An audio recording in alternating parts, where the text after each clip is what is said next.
Good afternoon and welcome to another episode of Lunch and Learn. And today we will be discussing Section 305 of the Children's Act.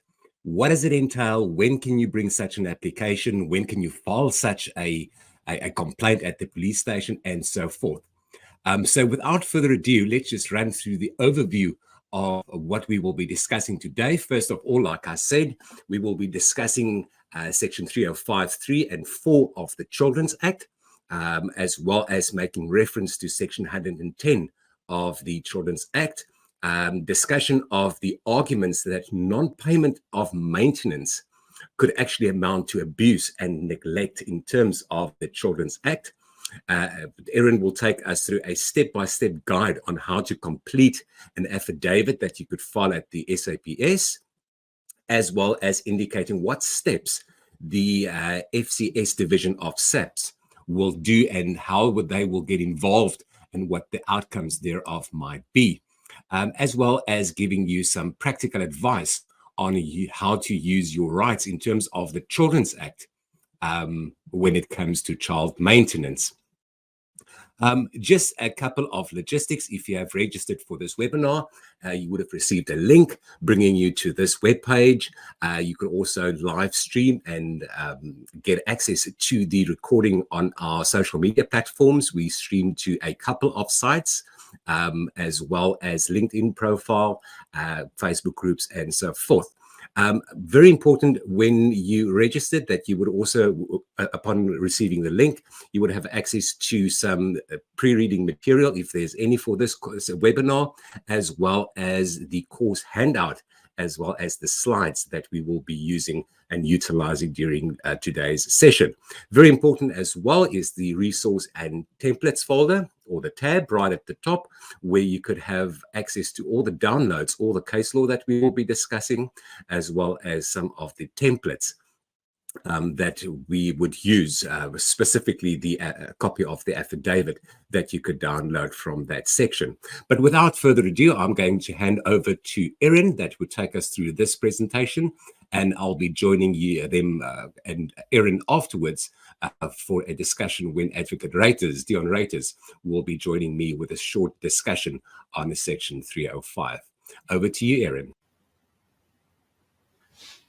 Okay, let's get right into today's Lunch and Learn webinar. So we will start out by explaining Section 305, 3 and 4 of the Children's Act. So Section 305, 3 reads, a parent, guardian, other person, or any other person who has parental responsibilities and rights in respect of a child, a caregiver, or a person who has no parental responsibilities and rights in respect of the child, but who voluntarily cares for the child either indefinitely, temporarily, or partially, is guilty of an offense if that parent or caregiver or other person A, abuses or deliberately neglects the child, or B, abandons the child. So Section 35 of the Children's Act deals with specific offenses that you can be liable in terms of children. So Section 305, 3 and 4 deal with the deliberate abuse or neglect of a child and the abandonment of the child. So today's webinar obviously focuses on how we will file a complaint for the deliberate neglect, abuse, or abandonment of a child. So Section 305, 3 and 4 become important. So Section 305, 4 reads, a person who is legally liable to maintain a child is guilty of an offense if that person, while able to do so, while able to maintain a child, fails to provide the child with adequate food, clothing, lodging, and medical assistance. What this means is that any person who is liable to maintain a child, so mom and dad, the biological parents, are both equally liable to maintain the child. They both have the duty of support in terms of the Children's Act as well as the Maintenance Act.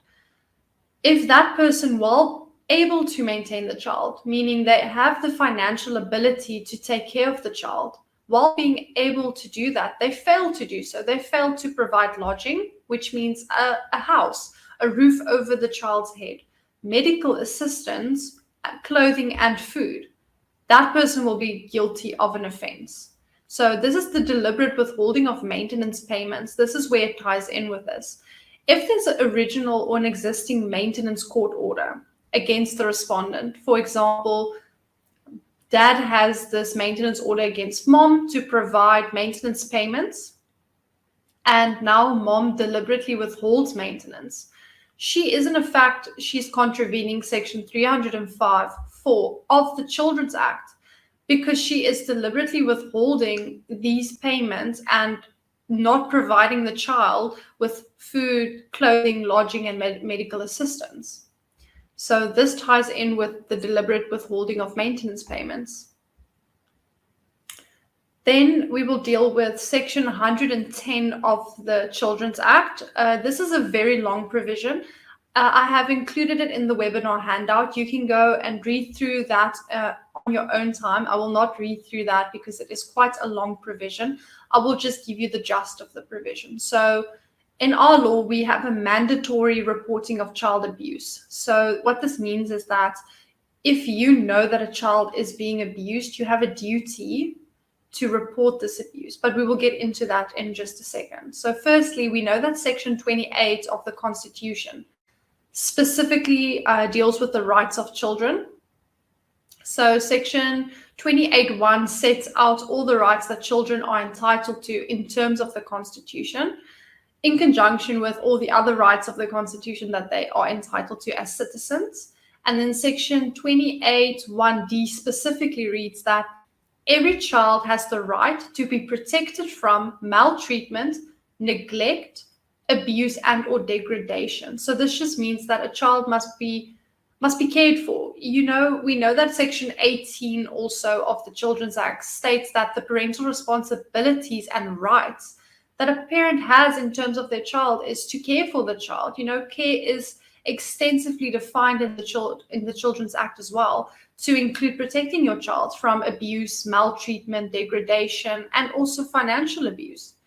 And we should also know that the Children's Act defines a child as any person below the age of 18 years. These children need to be protected.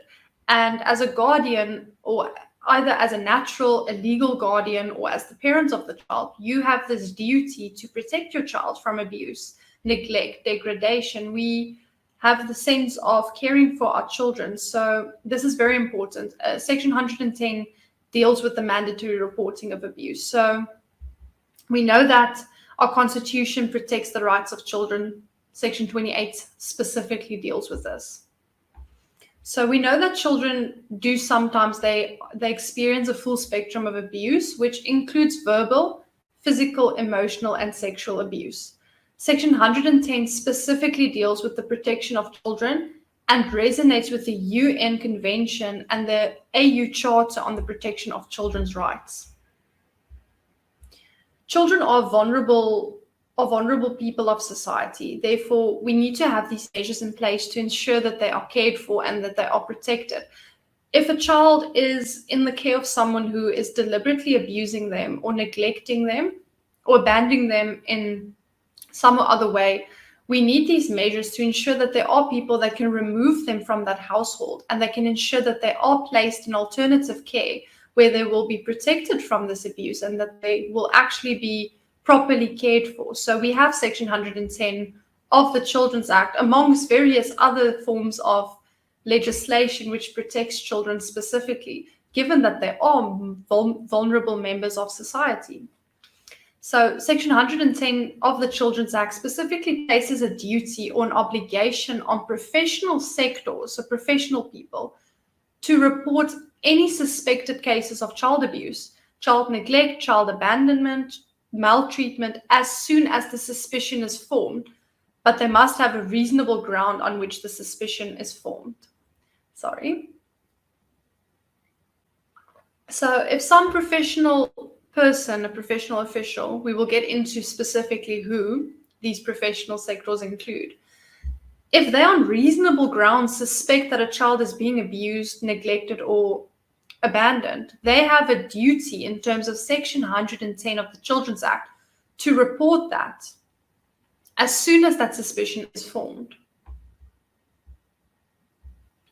So now we will discuss, so this is section 110.1, deals with who on reasonable grounds. If someone has a suspicion, who are these professional persons? So section 110.1 reads, any correctional official, dentist, homeopath, immigration official, labor inspector, legal practitioner, medical practitioner, midwife, minister of religion, nurse, occupational therapist, psychotherapist, psychologist, a religious leader, social service professional, social worker, speech therapist, a teacher, traditional health practitioner, traditional leader or member of staff, or volunteer worker at a partial care facility, a drop-in center, or child and youth care center, who on reasonable grounds concludes that a child has been abused in a manner causing physical injury, sexually abused, or deliberately neglected, must report that conclusion in the prescribed form to a designated child protection organization, or to a police official. That is quite a long list of people who have a duty or an obligation to report suspected child abuse if that suspicion is formed on reasonable grounds. So we just went through this list. It's quite an extensive list. Most of these people deal with children. So if you work with a child, you have this duty and obligation to report a suspicion of child abuse, provided that suspicion is formed on reasonable grounds. So the professional has an obligation to report the abuse to any one of the following persons: a police official. So your police officers, you can approach your nearest police station. You can go lodge a complaint there. Designated child protection organization, or a provincial department of social development. So your social workers. You can report the abuse at any one of those three on the designated form. Now, something that should be noted, Section 110 does not compel ordinary citizens to report suspected cases of child abuse, neglect, or maltreatment, but gives them a discretion. However, you as a person, you know that if a child is being abused, neglected, or illy treated, you would want to rather just report that and ensure that the child is placed in alternative care and that they will be protected. So yes, the Act gives you a discretion, but we as people, we have a moral obligation towards these vulnerable members of society to report suspected cases of child abuse, provided we have reasonable grounds that we formed our suspicion. So you can't report it if you don't have reasonable ground to think that they are being abused.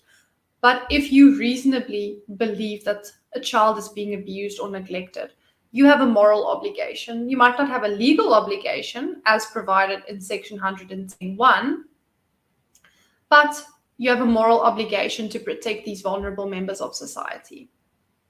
However, the Sexual Offences Act makes it clear that all persons who are aware or who subsequently become aware of any sexual abuse to a child, those people have a duty and obligation to report the conduct to the police. So the Sexual Offences Act does compel ordinary citizens to report sexual abuse of a child to a police official.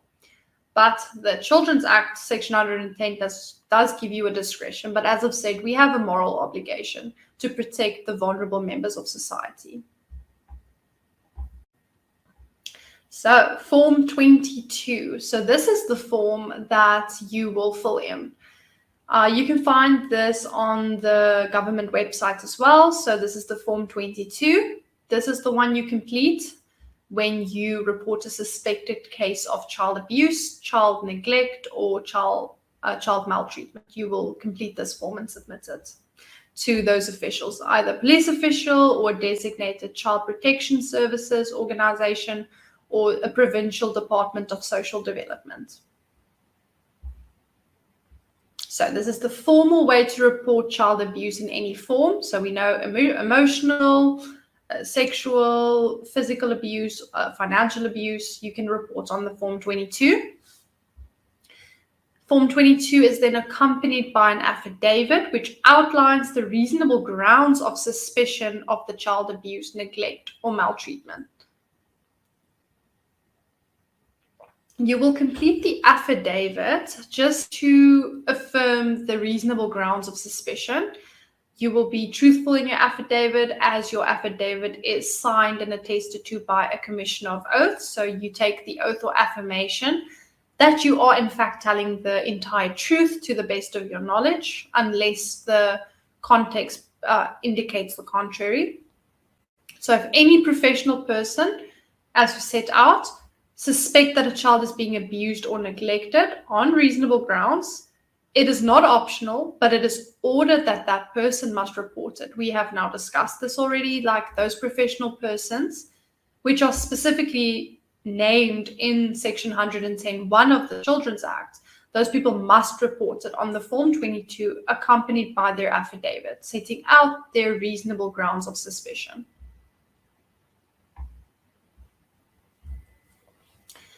So the next logical question would be, does non-payment of child maintenance, does this amount to abuse and neglect as defined in the Children's Act? So the non-payment of maintenance is a contravention of the Maintenance Act, and it does amount to a criminal offense. We know this. Section 31 of the Maintenance Act makes it clear that it is a criminal offense if the respondent, in terms of a maintenance order, deliberately fails to make timeliest maintenance payments or does not make these maintenance payments at all. They are liable in terms of a criminal offense.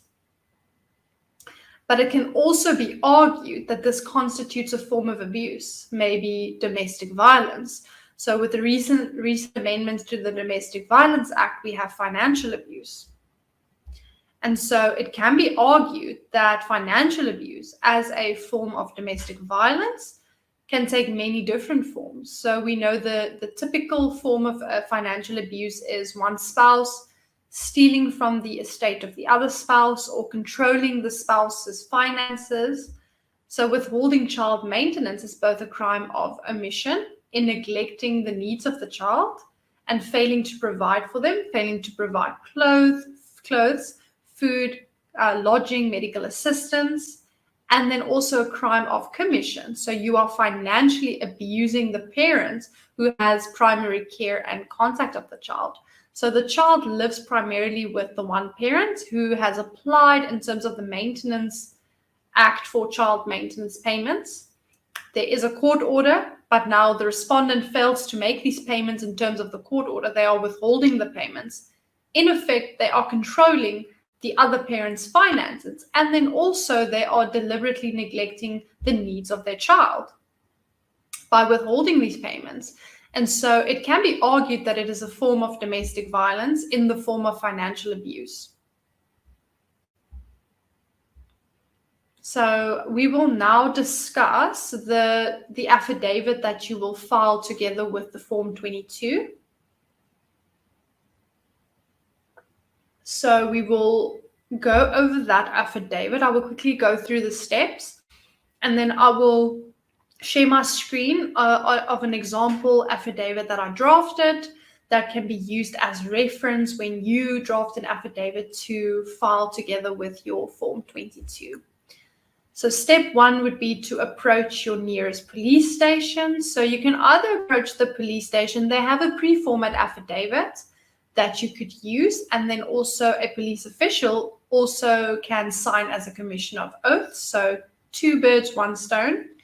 Or you can approach a family law attorney or any other attorney that can assist you in drafting an affidavit. So they can draft the affidavit for you, and then a legal practitioner also can sign as a commissioner of oaths. Then the second step would be to title your affidavit. So we will get to that. Step 3, give a statement of identity and provide sworn confirmation of your facts. So you will be taking an oath, an affirmation, declaring that everything that you are stating in your affidavit is true to the best of your knowledge. Step 4, you will list the facts of the matter. So this will be the reasonable grounds of suspicion that you have that there is child abuse, neglect, or maltreatment. And then step 5 would be to date and sign your affidavit. This is also where the commissioner will sign and sworn that you have completed this affidavit in their presence. So I am going to share my screen when it comes to the affidavit. Let me see.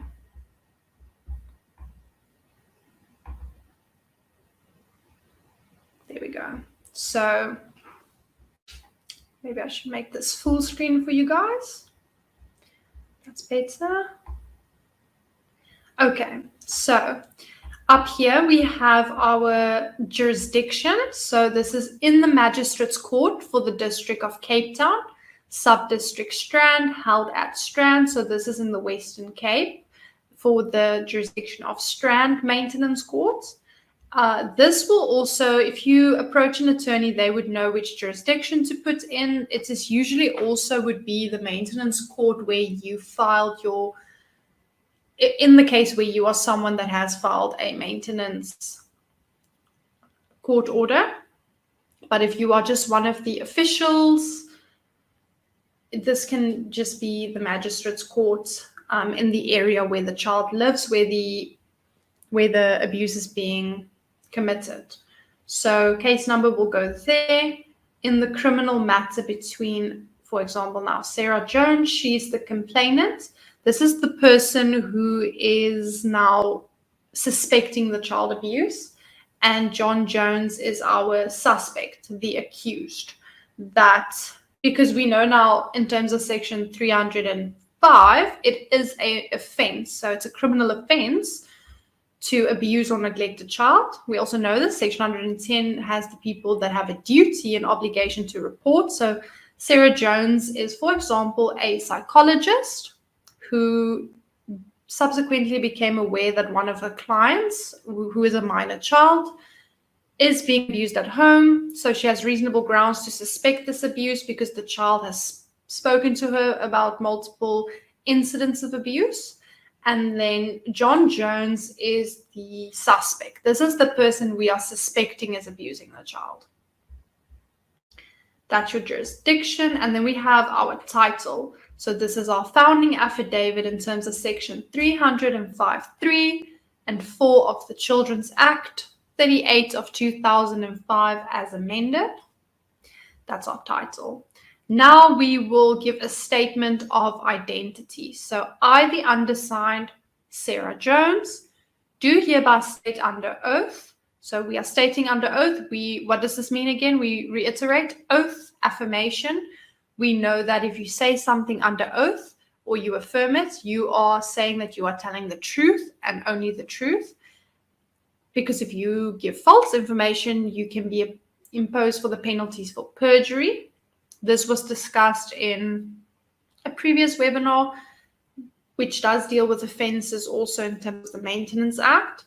So we're telling the truth here. Do hereby state under oath that 1, the facts contained herein are within my own personal knowledge, unless the context indicates the contrary, and are to the best of my belief true and correct. So you're just stating that whatever you're going to say in this affidavit is true and correct to the best of your knowledge. You will set out the parties to the matter. So it is always good to have headings. If you're going to use the pre-format affidavit at the police station, try and put headings as well, just to let it flow coherently and to make more sense. It will also make the process easier for you when you are filling out this affidavit. So the parties to the matter are, of course, it's you, yourself, the complainant, the suspect, and then also the child. So I'm an adult, unmarried female, employed as a teacher at Strand High School. You are a teacher. We know that teachers have an obligation in terms of section 110(1) to report abuse, neglect, or maltreatment. You are now giving your statement of identity. Who are you? You are a high school teacher who resides at 123 Low Street, Strand, 7140. My cell phone number and email address are as follow. You give your cell phone number and your email address where you can be contacted. You will give your full 13-digit South African identity number. A copy thereof is attached here too, marked as AP1, so you can attach your identity document there as an annexure. Now, the respondent is an adult male architect and currently resides at 34 Korea Street, Strand. So you just set out the identity of the respondent, his last known cell phone number and email address, his or her full 13-digit South African identity number. You can also attach his ID as an annexure to the founding affidavit. Now we get to the important part, the facts of the matter. So this specific example deals with the parties who were married and they had a maintenance order in place, which was not adhered to, so Section 31, and then also the financial abuse part of everything. So she is reporting this as a form of domestic violence.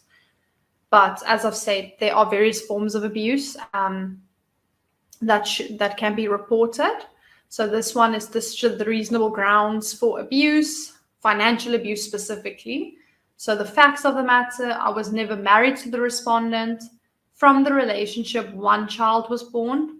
Nathan Jones was born on the 1st of January 2021. This is the child in question, who currently resides with the applicant, the complainant, at 123 Low Street. So we know that Sarah Jones is the primary parent of Nathan. The respondent is the suspect in terms of this matter.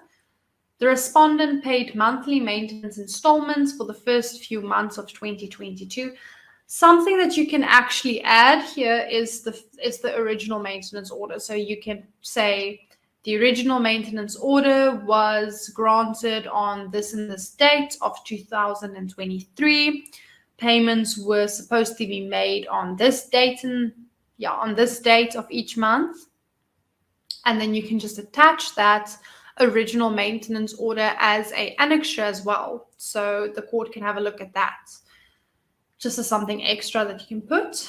Ever since July 2023, the respondent has stopped making the maintenance payments in accordance with the maintenance court order. I am aware, so this is verbatim, you can put this paragraph. I am aware that the abandonment of child is a criminal offense in terms of Section 305(3)(b) of the Children's Act 38 of 2005. And I wish this matter to be further investigated by the South African Police Services.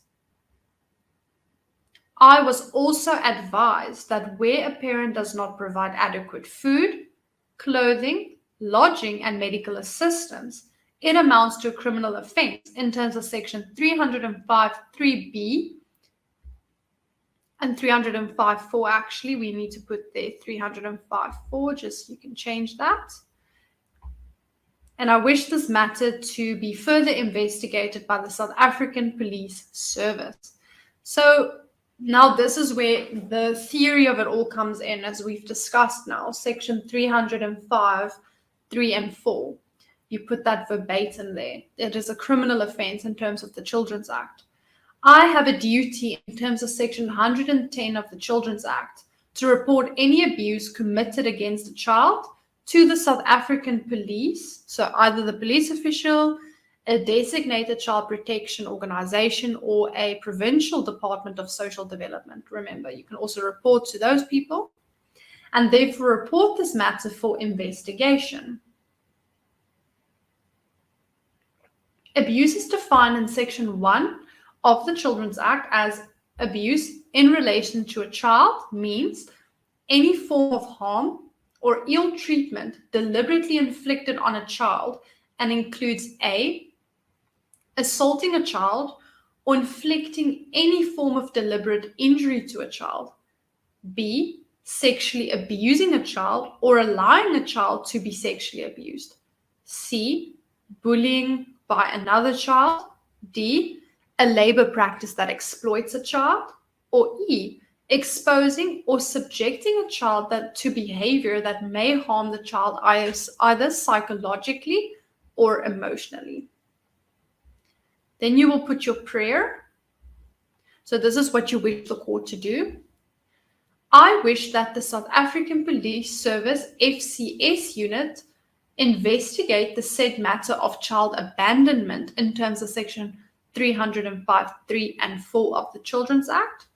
I further wish that the South African Police Service FCS unit investigate the said matter of the respondent father not fulfilling his parental duties in terms of section 305.4.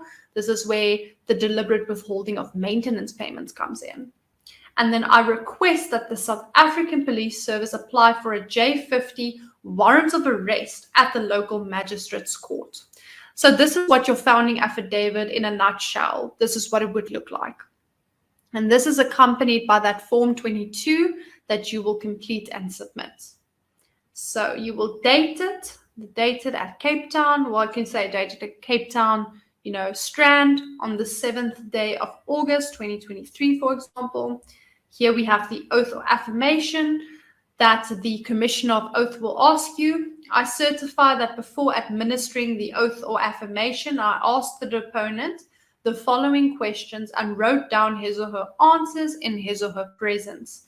A, do you know and understand the contents of this declaration? Yes. Do you have any objection to taking the prescribed oath? Well, this person said yes, so they took the affirmation rather, due to, for example, religious reasons. And C, do you consider the prescribed oath or affirmation binding on your conscience? Yes.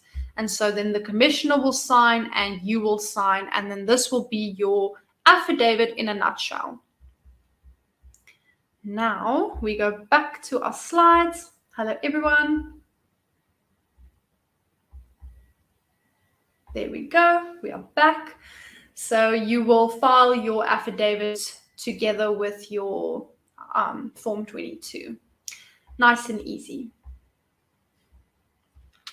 So we've said now in our affidavit, the South African Police Service FCS unit, they will investigate the matter of child abandonment. So what are the next steps that they will take? So we know that the South African Police Service FCS stands for Family Violence, Child Protection and Sexual Offences Unit.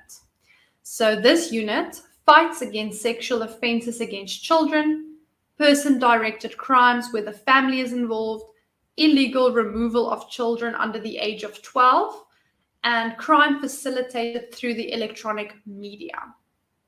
So what are the next steps that they will take?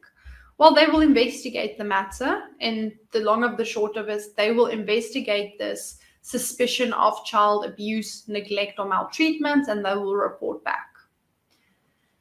Now, practical advice on how to use your rights in terms of the Children's Act. So the most common question that people will ask is whether someone is entitled to claim child maintenance. The answer is yes. So Section 18.2 of the Children's Act deals with parental responsibilities and rights.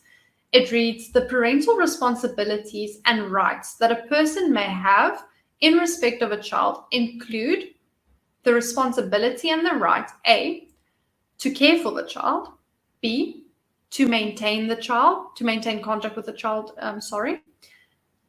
Then also C, to act as guardian of the child, and D, to contribute to the maintenance of the child.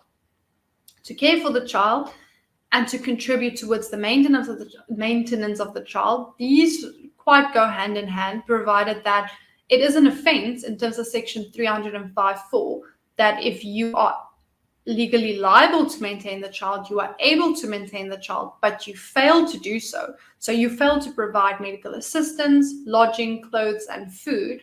You are indirectly abusing the child by neglecting their needs. And so these two go hand in hand. Section 15.1 and 2 of the Maintenance Act reads, without derogating from the law relating to the liability of persons to support children who are unable to support themselves, a maintenance order for the maintenance of a child is directed at the enforcement of the common law duty of the child's parents to support that child, as the duty in question exists at the time of the issue of the maintenance order and is expected to continue. The duty extends to such support as a child reasonably requires for his or her proper living and upbringing, and includes the provision of food, clothing, accommodation, medical care, and education. So there is a duty of support on the biological parents of a child or the legal or natural guardians of a child. You need to support your child. This means providing them with food, clothing, and lodging. They need a roof over their head, food in their tummy, and proper medical assistance if required. So withholding this, you are in fact neglecting the reasonable needs of the child. The next question is primarily deals with visitation rights, so care and contact rights of the child. So how does visitation work if you are not the primary parent? Because we have a primary parent with whom the child lives on a more permanent basis and the non-primary parent who the child will visit frequently. So visitation rights are limitations or restrictions on a parent's right to have contact and care, previously known as custody and access in terms of the common law, with their child. Upon dissolution of a marriage or a breakup of a relationship, parents can either acquire sole or shared joint custody, and in most cases, parents will have shared custody as opposed to sole custody. Courts are hesitant to withhold contact rights because a child has a right to have contact with both parents, and then also a parent has a right to have contact with their child. So yes, as I just said, courts are hesitant to withhold contact rights because children have a right to have a healthy and close relationship with both parents. And parents have a right to also have a relationship with their child. So the child has a right to visit and be visited by both their parents. Visitation rights can, however, be limited in the following ways. So you can have supervised or phased-in visitation rights. So this is how they can be limited. Section 1 of the Children's Act defines care quite extensively and makes it clear that children should not be subjected to abuse, neglect, maltreatment, or any other physical or emotional harm. If a parent has a history of violence or abuse, especially sexual abuse, towards either the child or the other parent, courts will give that parent no contact or limited contact with their child. So that parent will have supervised visitations where a social worker or a family member will be present during the visitation with the child, or phased in contact. So the phased in contact can be provided for in a parental plan. This is where you put out in the parenting plan that the child can visit the other parent on every second weekend basis. You can also combine the two with the supervised visitation with grandma. So grandma will sit in each weekend, but it can only be for 2 hours on a Saturday. And so you phase the contact in, and then it becomes 4 hours on a Saturday. It becomes the entire Saturday. And so until the child is comfortable enough to be alone with that parent. Can my visitation be denied if there is non-payment of child maintenance? Absolutely not. So this is a criminal offense. Refusing contact amounts to a criminal offense. You as the primary parent should never deny visitation to the other parent, even if they have not made timeous payments. I know it might be tempting to withhold the child, but this is contravening the Children's Act as well as the Maintenance Act. You cannot withhold contact. That parent still has a right to see their child, and also the child has a right to have a healthy and close relationship with that parent. So withholding contact does amount to a criminal offense. The aggrieved parent, the one who's not seeing their child, is able to lay a complaint at the police station, and then the primary parent will face punishment in the form of a fine or imprisonment for up to 1 year. So it is never a good idea to withhold contact with the child.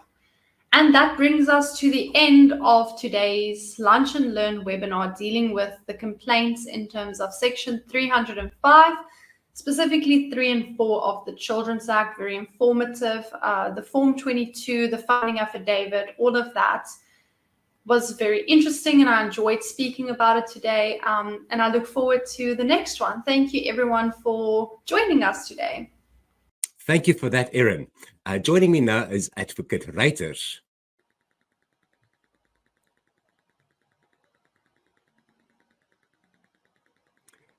Joining us in studio today is Advocate Dion Reiters. He is the Senior Maintenance Prosecutor for the Western Cape. Dion, welcome again.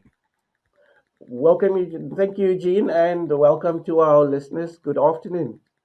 Fantastic. Dion, we spoke today, or Erin took us through the provisions of Section 305 of the Children's Act. Now, that gives us some leverage when it comes to children, and it's been dealt with in the Children's Act.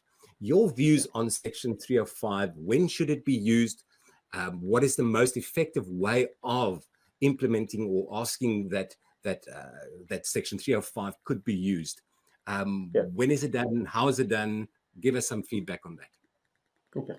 Well, what I usually tell the maintenance officers as well as the maintenance prosecutors, we can use, specifically when it comes to maintenance, we can use Section 305.4, 305.4 that says that every parent have a right to make sure that there's enough food, accommodation, medical care, and all of those provisions in the Children's Act pertaining to parents and their duties as parents. And if they do not comply with it, it is a criminal offense. So that is the one that I use most of the times. Obviously, in a case where a father is not, or a parent is not providing for the child, that can also be a form of neglect. And also a form of abandonment in terms of Section 305.3. But it's very seldom that we prosecute for 305.3 child abandonment or child neglect when pertaining to a person that do not comply with his parental duties as far as maintenance is concerned. But in most of the cases, I always ask prosecutors to put an alternative charge when they put a main charge of Section 31.1 of the Maintenance Act for non-compliance of the maintenance order, that they put an alternative in terms of Section 305.4 of the Children's Act. And the reason why I always ask or recommend that they put an alternative is if there is something wrong with the order, or the order became unenforceable, or the magistrate never signed the order, or anything that might make it not a lawful order, then we always have on the backside Section 305.4 that makes provision that as either a fallback, order as an or not. alternative. Yes. So there's always an alternative that the prosecution can use in case there's something wrong with the court order, or that the court order is unenforceable. Then there's still a duty, just for the mere fact that he is a father or a parent. Then there is that duty to maintain without a court order. So I always tell them to have the alternative in place. There are another school of thought that says that also amount to a form of child abuse or child neglect, and that we can prosecute it in terms of Section 305.3. And I agree with that, but it's very seldom I feel that if we have the 305.4 provision, then that is where we can leave it. But if there's a prosecutor that feels like throwing the book at the accused, then obviously he is a dominus litis and he can do so. But in most cases, the prosecutor will stop once they've got an alternative in terms of Section 305.4. Okay, so 305 is a provision in the Children's Act that has a criminal sanction. If you do child neglect or you abandon your child, then there's a certain criminality that goes with regards to that. So that is not basically dealt with in the maintenance courts. It's not done in the maintenance courts because the maintenance courts are considered to be the civil portion thereof. So if there is child abandonment, or if you want to use Section 305, then that is a criminal charge that needs to be brought against the respondent, soon to be the accused. So the first line of defense would be, apart from the maintenance portion thereof, is to lay a criminal charge at the police station, not true? Yeah. That's true. You will go to the police station and you will file your affidavit in terms of Section 305 of the Children's Act. I don't want to sound pessimistic, and I don't want the viewers to have hope that when they get to the police station, the police is going to file the case immediately. Out of experience over the last 5 to 7 years, I found that the police will rather refer the person back to the maintenance court or back to the children's court or back to a domestic violence court, but they will not enroll that matter. And the other reason behind it is the police's national instruction do not have that 305 3 and 305 4 provision in the national instruction. So their policy document, the police's policy document, is not clear how the charge office should deal with it once a person comes into the charge office and want to file a case in terms of Section 305(4). As soon as they hear maintenance or the word maintenance, they say, no, you must go to the maintenance Go to court. the maintenance And that, court. Yeah. that is unfortunately how the constables and the warrant officers in the charge office will deal with it. But it is a criminal offense. It is on the books.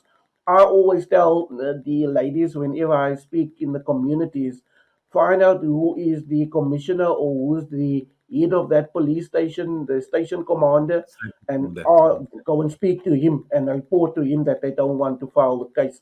And that's your point of entry to complain in case you don't get any service from the police.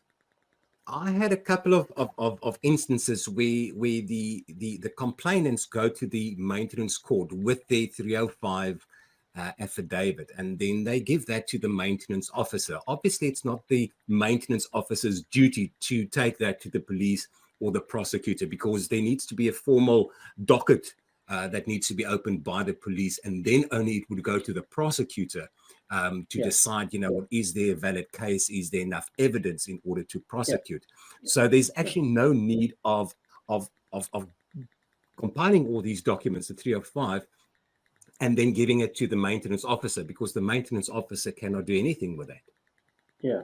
Well, I agree with you. And if they want the case to go nowhere slowly, then leave it with the maintenance officer.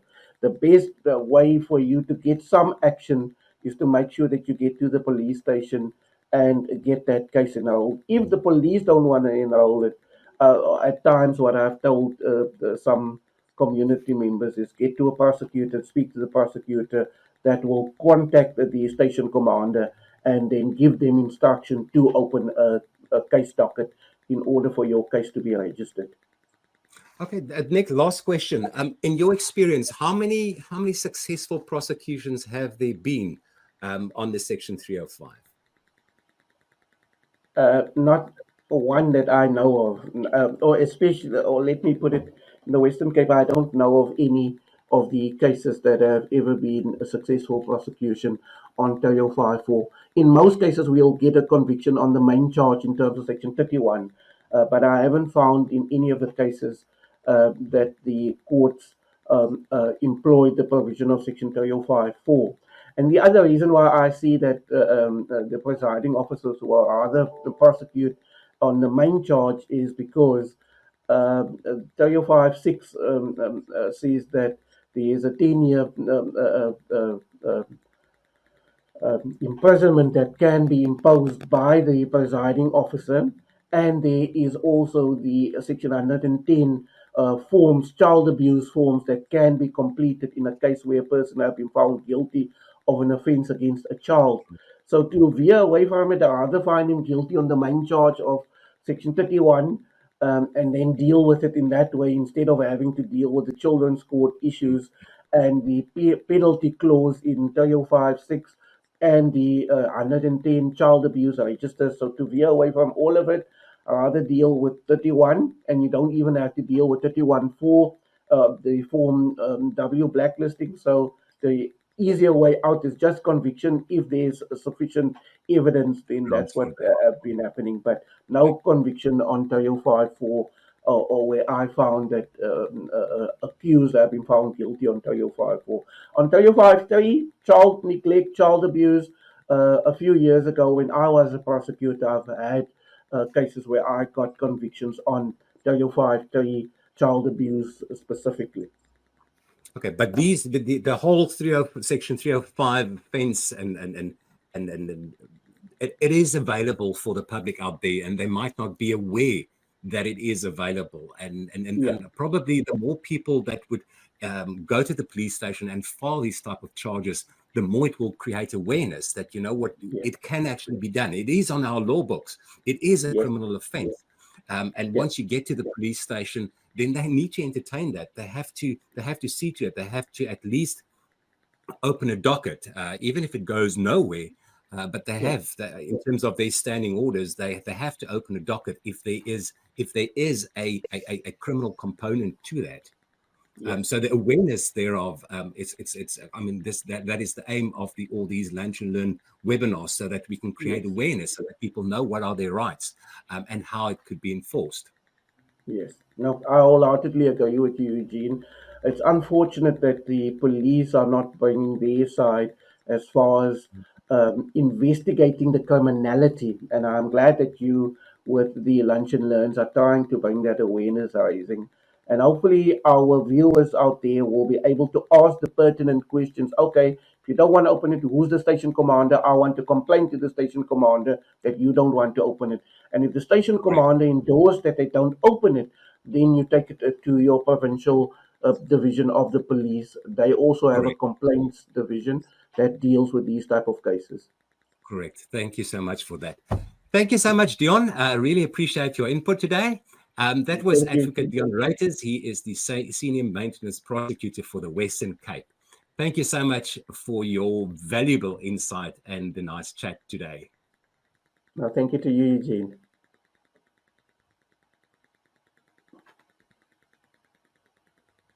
And this brings us to the end of this Lunch and Learn session for today. Thank you for joining us, all the attendees listening online, those people joining from our website as well. Thank you so much.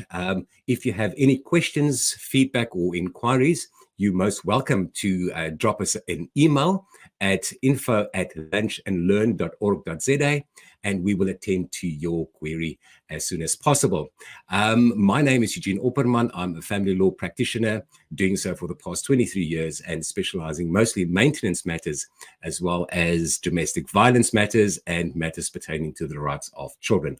Thank you so much once again for joining. We will see you next week, same time, same place. Have a fantastic afternoon further.